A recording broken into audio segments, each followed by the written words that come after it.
Swayam Prabha. Digital India. Educated India.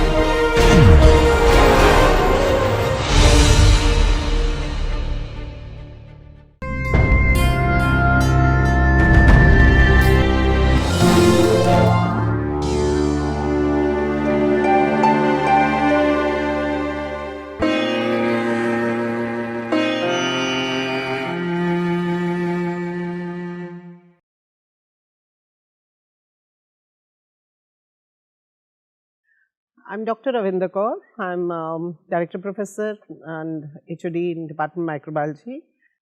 I'll be talking to you today about mycology, medical mycology, introduction to medical mycology and how to diagnose diseases of caused by fungi. Now, medical mycology is basically a study of fungi and diseases caused by them. The word mycology comes from mycos, which means mushroom. Now, mushroom is one of the fungi which you all are aware of. It is used as a foodstuff. We use it in our food. It's an exotic food which is used. And fungus is a Latin word used for mushroom only. Now, as far as the history goes, though bacteria have been recognized earlier, but fungi also have gone back in the past because they received less attention because of the relatively benign nature of the disease. Now, they were diagnosed as early as 1800s. Candida, Aspergillus, Phaeoid and others were diagnosed, but not much importance was given to them. But over the period of time, with control of bacterial diseases and use of antibiotics as well as steroids and immunosuppressive drugs, these fungi have been causing diseases which need to be taken care of. Now, as far as their properties are concerned, they are eukaryotic organisms which could be unicellular or multicellular. They resemble plants but differ from them because they do not have chlorophyll. So, they cannot make food of their own. They have cell walls with chitin but no cellulose. Cell membranes have ergosterol and they usually grow as saprophytes or parasites. Many species are known, but only about 300 species are the ones which are known as pathogenic to be man. When we try to differentiate between bacteria and fungi, we find bacteria are prokaryotic while young fungi are eukaryotic. Further, fungi are multilayered. They have chitin, glucans, mannan, polysaccharide and peptide capsule seen in some members, while muramic antipoic acid, peptidoglycan are the ones which are usually seen in bacteria. Lipopolysaccharide capsule could be seen in some of the bacteria. Plasma leba in case of fungi contains ergosterol except in pneumocystis, while the bacteria they lack the ergosterol. Then bacteria, they lack the endoplasmic reticulum and mitochondria in their cell walls, while these are present in the cell wall in the cytoplasm of the fungi. Fungi have a true nucleus with nuclear membrane and paired chromosomes, while bacteria have a single chromosome and with no nuclear membrane. Also, fungi can have different morphological forms. They can be yeast-like, they can be mold-like, they can grow at different temperatures, while bacteria are usually cocoid, bacillary, filamentous, branching. Different forms are also seen. Fungi multiply by asexual as well as sexual reproduction, while bacteria multiply only, they have non-reproductive endospores and they multiply only by binary fission. Fungi can be stained by different staining techniques compared to bacteria, which we will be talking to you in detail in later slides. As far as the fungi are concerned, I told you they cannot make a food of their own. So, they need to absorb food, that is they need rather than ingesting it. Also, they grow at a pH which is an acidic pH, they grow better at that compared to bacteria. Mostly they are aerobic, that is they grow in the presence of air, but they can be facultative anaerobes also. They are more resistant to high osmotic pressure than bacteria. They can grow on substances with very low moisture. They also require less nitrogen than bacteria to grow and they can break down almost anything in the nature to grow. So, they are good saprophytes. Two morphological forms are mainly seen. One is yeast, which is unicellular, oval or spherical cells. They could be any of them, or they could be molds, which are multicellular and they are usually filamentous forms, and these individual filaments are known as hyphae. The yeast, they reproduce by fission, that is the central septation could be there and which produces two such yeasts. This occurs in Penicillium manifae. Or they could reproduce by budding, that is uneven small buds which come out. This occurs in Candida and Saccharomyces. On the other hand, these yeast cells can sometimes get elongated, that is, they can form long cells, and then such long cells in a row can look like filament or a hypha or a filament. Mycelium structure it could look like, but they differ from hyphae because at the point of where they connect to the wall, there is a constriction seen. Sometimes they form germ tubes, that is an extension from yeast cell. So, a tube like structure comes out when you grow them in serum media. Yeast, they also multiply by, I told you, asexually as well as sexually. Now, the yeast, when they multiply by asexual spores, they are known as blastospores. Usually this is by budding. You will see that there are buds which come out and they get pinched off from the main cell, and this is individual bud can act as a parent cell. So, these are blastospores. The same, when they get elongated, they form pseudohyphae, but there is a constriction in between the cell and the main cell and the smaller cell. While a true hypha, there is no constriction seen. So, this is how to differentiate from pseudohypha. Also, mould, when it is seen, it could be filamentous like I told you. They are large filamental mass of hyphae. Now, either they can have septations, then they are known as septate mycelia, or they could be just a cytoplasm flowing through and through, that is no septations, and they are known as non-septate mycelia. Individual portion of the cell or the mycelium is a hypha. Individual vegetative filament is known as hypha, and it is also the actively growing assimilative phase. Usually the walls of these are parallel, you will see, of the hyphae, and the diameter of the hypha is useful in distinguishing different fungi. Zygomycetes are the ones which have maximum diameter, that is 10 to 15 micron, and this is how you differentiate them from other fungi. Now, the hyphae which I told you, they are long filaments of cells. So, they could be septate or non-septate. This is what I told you earlier, but you can see them under the microscope like this, that is, you will have septations or you will have no septations. Now, mould or the fungi which produce mycelia, they are also known as molds. Now, these hyphae usually they are hyaline, that is, they have no color of their own, but sometimes they can be pigmented, dark colored, then they are known as Phaeoid hyphae. And also hyphae are distinguished on the basis of whether they are submerging or growing into the medium, that is the hyphae which are known as vegetative hyphae, or the ones which are exposed to the air, or the fertile hyphae or the aerial hyphae. Now, in addition to these structures, they also can have certain other structures which help in identification of the bacteria, the fungi, or also they help in the fungi tiding over difficult conditions. They could be Chlamydospores. Now, these Chlamydospores, they are usually the cells, when they have enough nutrition of their own, they become rounded, they have a thick wall around them, and they can individually grow separately as individual hyphae or individual fungi.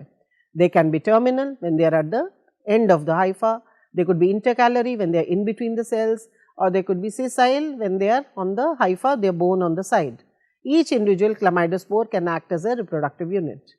Similarly, arthrospores are there, which are unicellular vegetative spores, where many septa, what happens is that these mycelium is there, this hypha is there, which has got rectangular cells.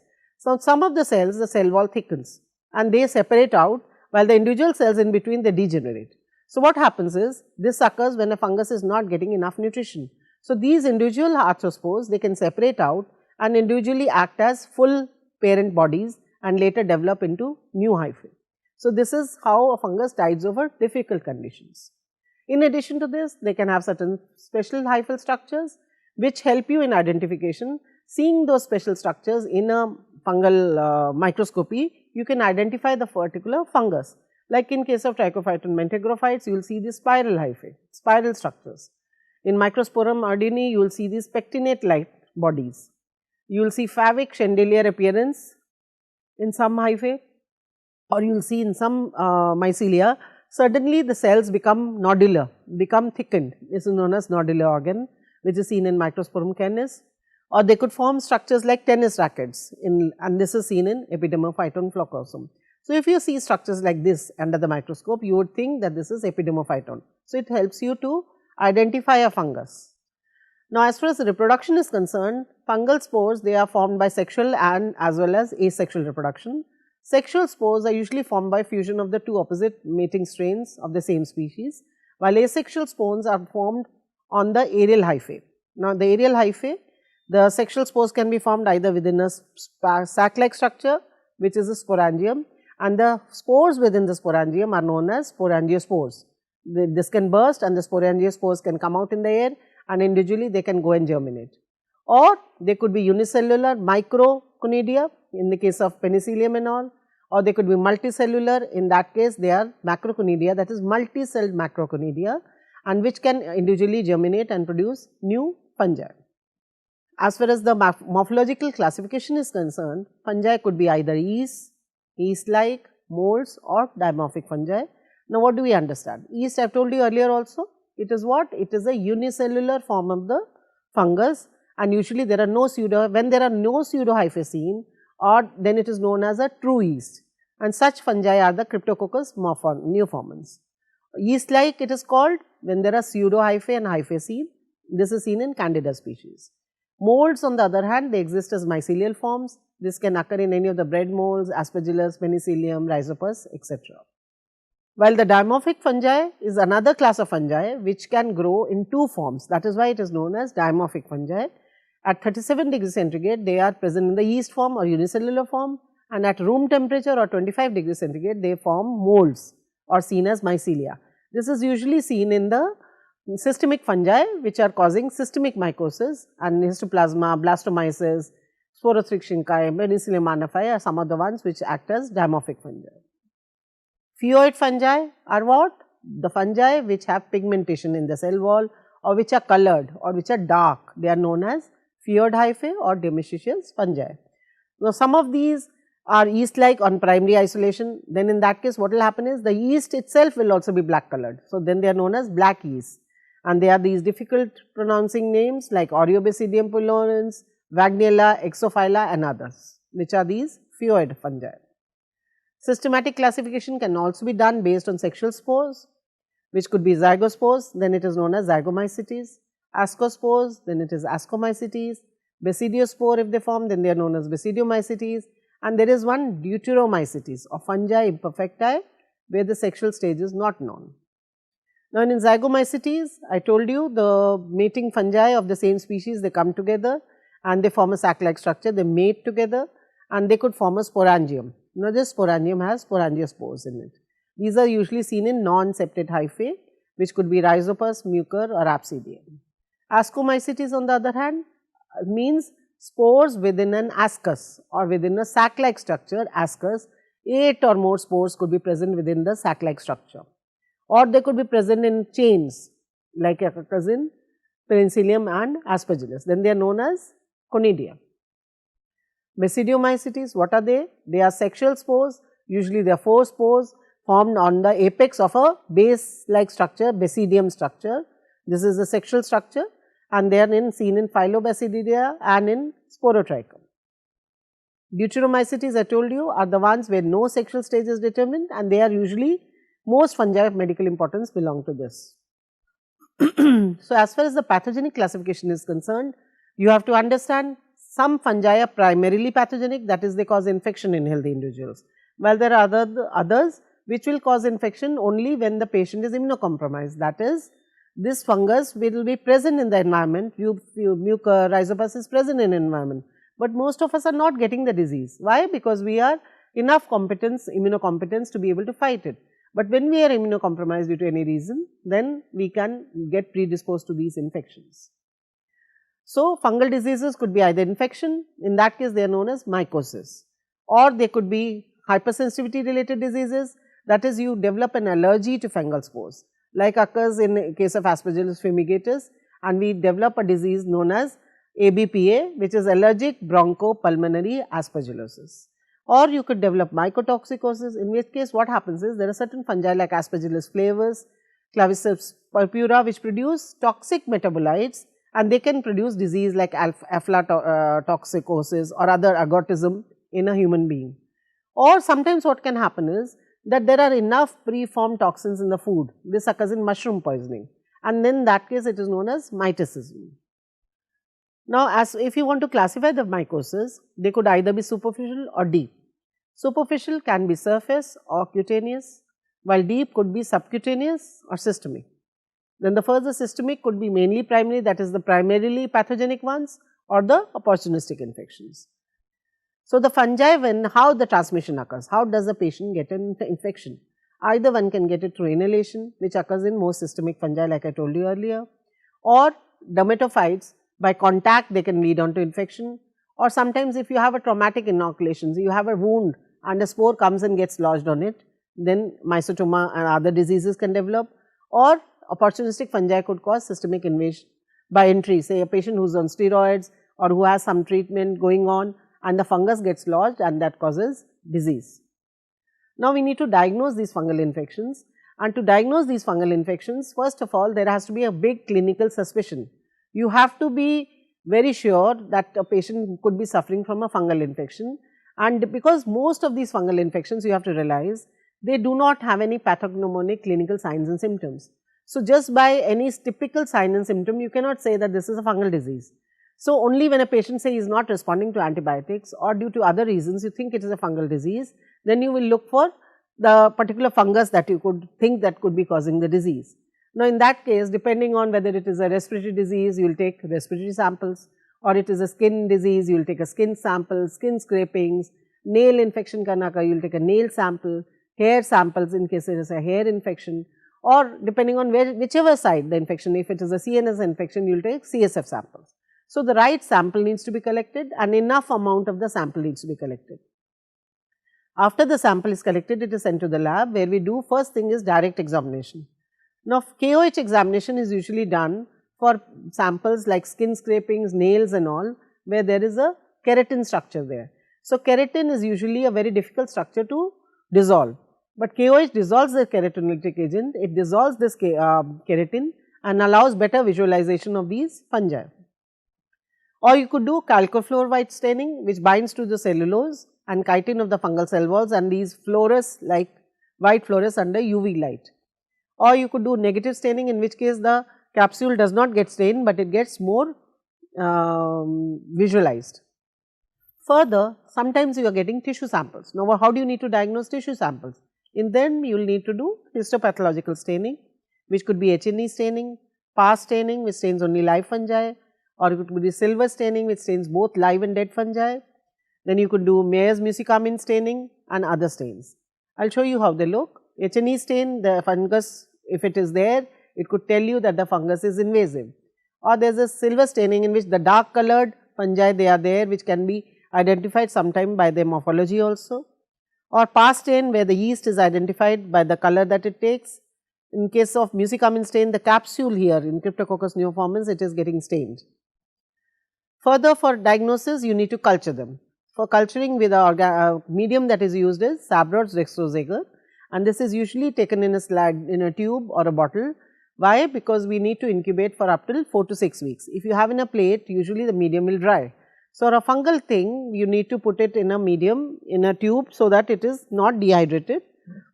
And the dextrose agar, it has more dextrose than the normal media which are growing bacteria. Also, the pH is low, it is 5.6. Sometimes you need to add antibiotics to it, so that the bacteria do not overgrow over the fungi, or you add cyclohexamide to prevent the growth of saprophytes. Then, depending on whether the organism, how the growth is taking place, whether it is woolly growth, pasty growth, what colored growth it is, whether there is pigmentation seen or not, what we do is we make a smear from the culture, which is either by tease mount technique or a cellophane technique, or by slide culture, and an LCB mount is made. Now, what is LCB mount? It is lactophenol cotton blue mount, in which case lactic acid is preserving the morphology, cotton blue is staining it blue, glycerol prevents the drying of the fungus, and phenol acts as a disinfectant. So, it stains blue like this, the structures. Further, depending on the presence of or absence of septa, presence of asexual structures, presence of special structures like pectinate, hyphae and others, you identify the different fungi. Sometimes you need to diagnose fast, like a patient who has got cryptococcal meningitis.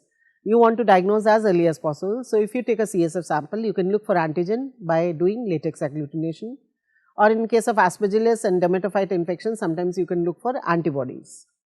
In pneumocystis infection, which causes a pneumonia in HIV patients, if you take a sputum sample, you can do a direct fluorescence staining and you can detect within a time of 1 hour whether the patient has got pneumocystis infection or not.